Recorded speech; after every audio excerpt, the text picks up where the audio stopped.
Imagine passar 18 anos olhando apenas para o chão. 18 anos vendo somente poeira, pés e sombras.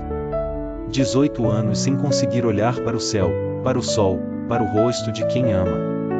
Agora imagine que, em um dia sagrado, no lugar mais sagrado da semana, alguém finalmente a chama. Não para dar uma esmola ou um sermão, mas para dizer, você está livre. Mas, para os líderes religiosos, isso foi um escândalo. Afinal, era sábado. E no sábado, até a misericórdia precisa esperar. Será? Para entender esse milagre, precisamos entender onde ele acontece, e numa sinagoga. Num dia de sábado. A sinagoga era o coração da comunidade judaica. Era lugar de oração, leitura da lei e ensino. E o sábado era o dia sagrado por excelência, o dia do descanso ordenado por Deus. Mas, com o tempo, os líderes religiosos criaram dezenas de regras sobre o que podia ou não ser feito no sábado. Curar, a menos que fosse risco de morte, era proibido. Era considerado trabalho. A misericórdia tinha horário marcado. Nesse contexto, as mulheres tinham pouco ou nenhum espaço de participação ativa. Uma mulher doente, então, era duplamente invisível, pela condição e pelo gênero. E é exatamente essa mulher invisível que Jesus vê no meio da multidão. A Bíblia diz que Jesus estava ensinando. Mas, de repente, ele vê a mulher. Ele não espera ela pedir. Ele não pergunta se ela quer. Ele simplesmente a chama. Imagine o constrangimento. Todos os olhos se viram para aquela figura encolhida no fundo. Ela era possessa por um espírito que a mantinha doente há 18 anos. Aqui está uma curiosidade: o número 18 na cultura judaica é escrito com as letras que formam a palavra Shai, que significa vida. É um número sagrado, associado à bênção da vida. Mas para ela, 18 anos não foram de vida, foram de morte em vida. Uma ironia cruel. Jesus impõe as mãos sobre ela. Imediatamente, ela se endireita.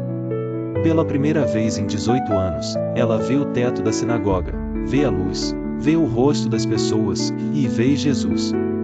Sua reação. Ela começa a glorificar a Deus.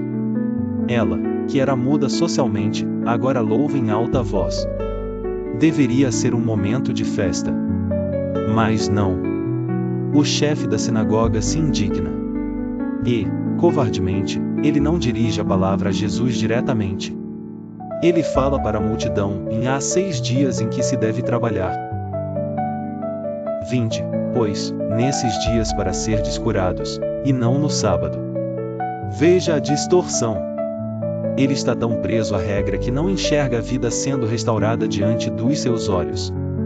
Para ele, uma mulher que passou 18 anos sofrendo podia esperar mais um dia. Afinal, a regra é a regra. Mas Jesus não se cala. Ele chama os líderes de hipócritas.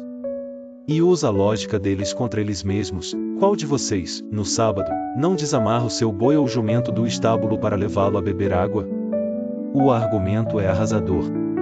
Se vocês cuidam dos seus animais no sábado, por que eu não posso cuidar dessa filha de Abraão, que estava amarrada por Satanás há 18 anos? Ela vale menos que um boi? Aqui está um dos títulos mais lindos que Jesus já deu a alguém.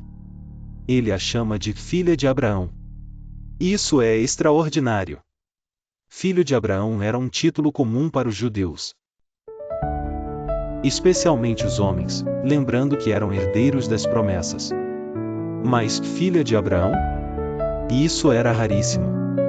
Jesus estava declarando publicamente que aquela mulher, invisível e desprezada, era uma legítima herdeira da aliança, tão importante quanto qualquer homem ali. Ele estava dizendo, ela não é apenas uma mulher doente. Ela é parte da família de Deus. E se a família de Deus está cativa, eu tenho o dever de libertá-la, em qualquer dia da semana.